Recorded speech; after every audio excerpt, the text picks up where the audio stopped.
名模蔡淑珍和李佩旭交往7年，但最近疑似感情生变。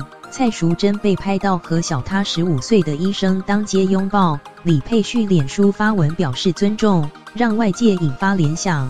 虽然经纪公司澄清和医生只是好友，不过两人同属的经纪公司开工团拜，都以工作为由缺席，李佩旭更是在最后一刻才决定不出席活动。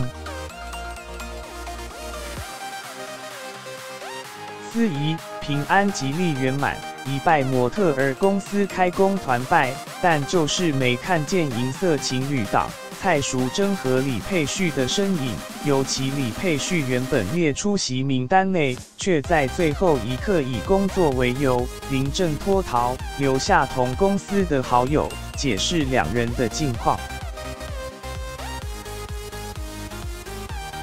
名模林佳琪，她蔡淑珍是双鱼座的女孩，爱好自由，所以我相信她在爱情上的追求是需要很多的。然后我也祝福她，不管她做任何决定，我都是支持她。名模于炳彦，我相信她。李佩旭现在健身健得非常的卖力，他有找我说过完年之后要来开一个节目，我觉得他应该非常努力的在他的身材上面。那感情上呢？感情上面呢？我觉得让他好好沉淀一下。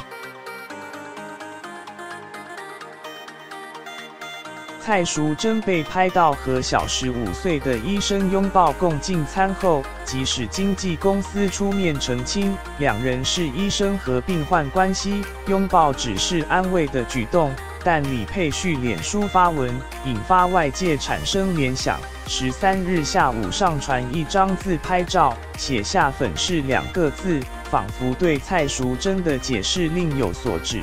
而之前在脸书写说尊重你一直想追求的自由已经被删除。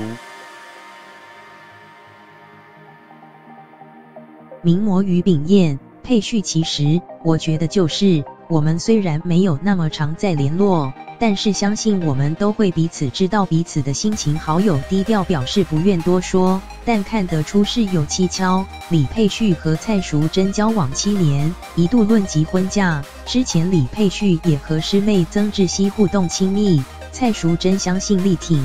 这回双方都取消公开行程，恐怕已从情侣退回师姐弟的身份。